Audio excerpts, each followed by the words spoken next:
Hey baddie, welcome back to the collective.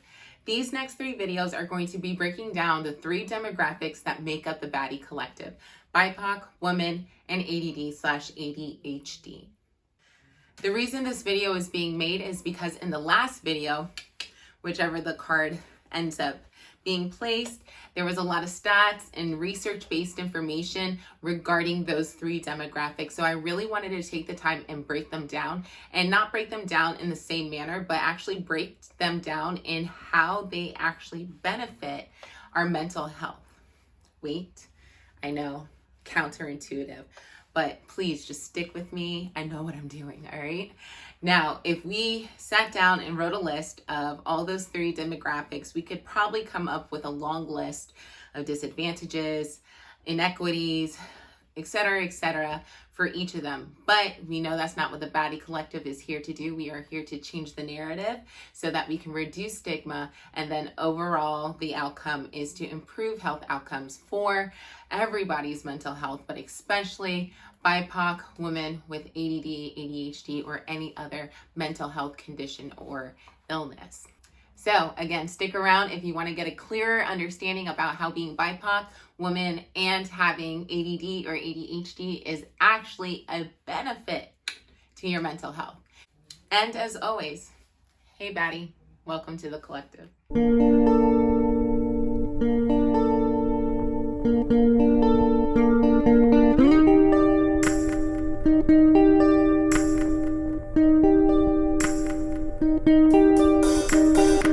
So this first video is going to be about how being BIPOC, remember Black, Indigenous, persons of color, how they are actually things that benefit your mental health. Now, there are 3 things that we need to delineate and make clear before we move forward, and that is race, ethnicity, and nationality. So the first is race. A social construct, a categorization of a group of people based on particular physical characteristics, mostly skin color. Ethnicity is another social grouping, but it focuses and groups people based on, most commonly, cultural characteristics. So if we look at some of the characteristics of culture, if a group of people share a great deal, a majority of those characteristics, language, traditions, food, music, dressing, garments, things of that nature, religion as well, then usually they will be grouped into a similar ethnic group. Then finally, nationality, and nationality is exactly as it sounds, based on a person's birthplace or birth nation, their country of origin, or the country in which they have resided most or the longest amount of time. That would be considered their nationality. Now, I know there is going to be a lot of pushback, and there's so many different definitions, but that is not what we're here for. We're just here for the basics, okay? So let's push on. So most of the time, these 3 terms are used to give a general and overall picture of groupings of people, social groups, communities. However, and unfortunately, they're used in a lot of overgeneralizations. And those overgeneralizations is where we can move into stereotyping and discrimination and a lot of other horrible things based on that overgeneralization. So let's look at the country of Nigeria. Now, Nigeria is a country that lies within the continent of Africa. When we look at Nigeria, there is a predominant race, which is Black. However, if you look within the actual society of Nigeria, there's anywhere from 250 to over 500 different ethnic groups.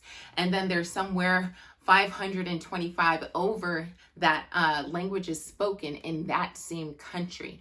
So the reason why I highlight the beautiful country of Nigeria is because we have to make sure that we know the differences between race, ethnicity, and nationality, because their nationality is Nigerian. However, their race may predominantly, the predominant race there is Black. However, within that, there's hundreds of different ethnic groups, hundreds of different languages and cultures practiced.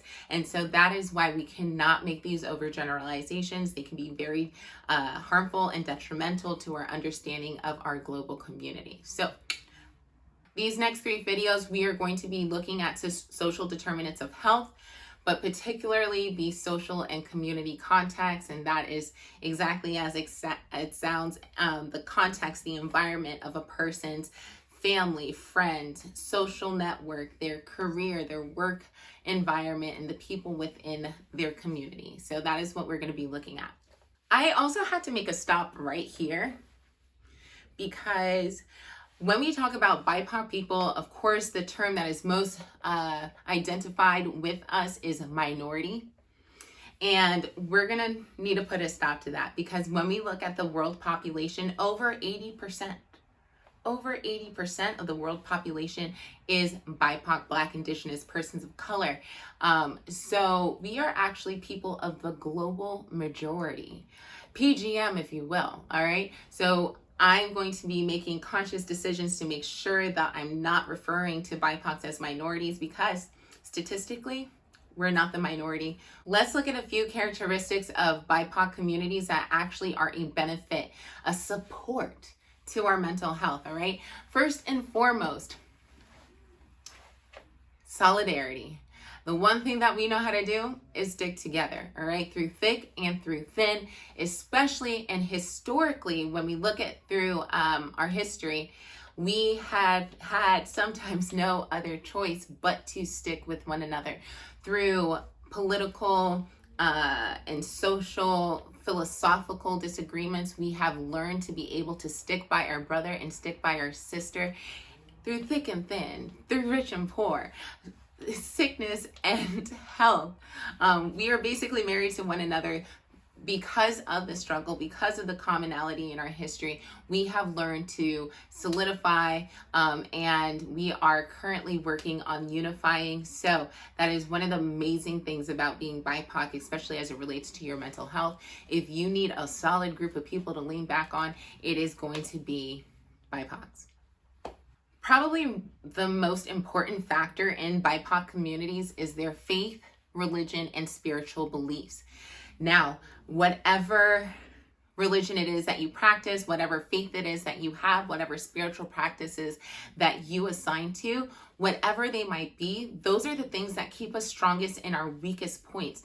Those are the little pieces of light in our darkest hours where we can still reach out and say that this is my faith, this is my spirit, this is my religion, and I'm holding onto it and I'm not letting go. And oftentimes it's our faith, our religion, our spiritual practices that not only help us connect to the past, but allow us to see the future when we are not even able to see the now and all the pieces of the puzzles that are not fitting together. So when it comes to your mental health, that faith, that religion, that spiritual practice is so important and so crucial and basically foundational to being BIPOC, that it is also something that can help us as we go through our mental health wellness journeys. Now, here's another trigger point, all right? A lot of these are going to be trigger points, but remember, we're focusing on the positives, right? Now, another thing about BIPOC communities is our families. We love our families and our families love us. When we look at society, right? The basic unit is the family. Like in science, the basic unit is the atom. Is it electron, proton, nucleus? You know what? I'm going to stick with sociology and psychology. That's my realm. So let me go back. For society, and when we look at sociology, the basic unit of society is the family unit. And one thing I can tell you is that BIPOC families, we stick together. All right. Now, our families may have a lot of problems. We have a lot of plethora, a variety, a great display of problems. However, that is not what we're focusing right here, right? That's not the focus point. But our families love us through and through. When we look at BIPOC communities, we actually have a higher propensity to make sure that we are going back and taking care of our families, taking care of our elderly, taking care of the sick and ill in our communities. We have this strong sense of community, and that strong sense of community starts with that family structure. You can depend on your family to be that support system. And again, I want to note that yes, we can look at the negatives because we know a lot of things that come through trauma in our families, a lot of those otherwise negative characteristics that we may put on our BIPOC families, we have to realize that that comes from trauma, that comes from a history of struggle and dehumanization, and the list goes on. So as we continue this, let's hopefully be able to give our families a little bit more grace, a little bit more understanding as to why they are the way that they are. But realizing at the core, our families are there for us, they love us, and they're here to support us. So another amazing characteristic of BIPOC communities, families, if you will, just society in general, is that communication is vital to us. And that can be looked at through a lens of like language, what the different languages that we speak, but just the way that we communicate with one another. We are very open. Sometimes, and for good reasons, we hold things to ourselves, but mostly when you go into our communities, when you go into the barbershop, when you go into the hairdresser, when you go into the grocery store, like our people, we love to communicate with one another, whether that is through our actual words, whether that is our body language, facial expressions, whatever it is. We are huge communicators, and nothing can help mental health better than being able to utilize that communication, whether that's with friends, your families, your community members, or hopefully a therapist or counselor that can coach you through your mental health wellness journey. We are great communicators. I also live in a community where we have a lot of people from the diaspora, from different nations, and there is nothing like being able to walk down the street and hear somebody speaking your language, even though you guys may not have come from the country together or even know each other. There is something that is a heartstring when you hear somebody speaking your language or speaking your dialect. There's that automatic connection. So communication in our communities have always been key. We have found very diverse, unique ways in order to communicate, to keep it insular and keep the out. And so it's fun, it's vibrant, it's everything. So communication is the next point. When we look at BIPOC communities around the globe, there is one key factor that is a thread, is education is important. Now we look at those communities and sometimes education has been barred from us. We have not been able to access it. Quality education, equitable education. We may not have all the educational resources available to us, but one thing it is that we make a way, and we stress and understand the importance of education. If we look generationally, right, generations before us and the ones before them, they place an importance on education because they know that education is power. And so as it comes to your mental health, right, education is key. Becoming aware and always keeping our minds open.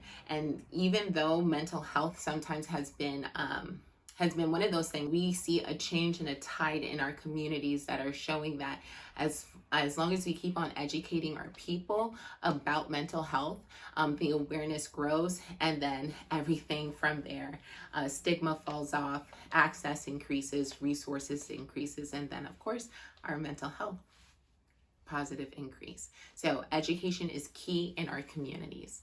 I can tell you food and music helped me a lot during my mental health journey. And one thing BIPOC communities know how to do is to cook. We know how to eat, we know how to make music, and we know how to dance and listen to good music. A lot of our cultures are centered around food and music. It brings our communities together. It lifts them in a positive manner. So that is definitely another part of BIPOC communities that is essential to the positive mental health. So with all of those things being said, it is so important to note that we as BIPOC communities, we are collectivistic. All right, we believe in collectivism. We believe in that the group is more important than the individual. Whereas in many Western societies, you'll find that the culture is very individualistic, that dog eat dog world. However, in our communities, the collective is greater, right? Because we are more than just the sum of the parts, right? So if nothing else, we are strongly rooted in the idea of community. We are strongly rooted in the idea of helping one another. Kwanzaa just passed. One of the days of Kwanzaa is literally focused on taking on your brothers and sisters' problems, making them your own, but not only that, but finding solutions and resolutions, resolving those problems. You're not going to find that anywhere else but in BIPOC communities. So as we continue mental health journeys, I want you to remember that BIPOC is actually a benefit to our mental health, our food, our language, our culture, the way we communicate, the way we solidify and collectivify. Our education is so important to us, and all the other things that I listed in this video. These are characteristics and reasons why being part of BIPOC communities is actually a benefit to our mental health. So thank you for sticking with me. I'm really excited to produce the next three, well, technically 2 videos, right? On women, characteristics of women and how it helps their mental health, and then ADD. I know it's a mental health condition, but actually there's really amazing things about ADD and ADHD that allows you to have a actually really awesome mental health journey once you're able to hone in on those skills. So thanks for sticking with me to find out how being BIPOC actually is a benefit to your mental health. You can find the BADDIE Collective on Instagram, the BADDIE Collective, periods in each of those words. I am the Tangent Queen, your personal curator to the BADDIE Collective. Same thing, you can find me on IG with periods in between the Tangent Queen. Additionally, comment down below, let me know what part of being BIPOC is just the best, the key, the cherry on top of the cake for you when it comes to your mental health, your wellness journey, whether that be mental or physical. Please let me know in the bottom. And then also, as I continue to create this series, remember we're focusing on women and then ADD and ADHD. Please let me know some of those characteristics that come to your mind that are actually a benefit in those demographics to our mental health. So again, thank you so much. I cannot wait to see you all in the next video. I can't wait to speak and connect with you guys. The BADDIE Collective is growing, and I'm really elated to see the response so far, and I know it's only up from here. And always remember, you can be bad with ADD, or you can be a baddie. Till next time. We are the global majority.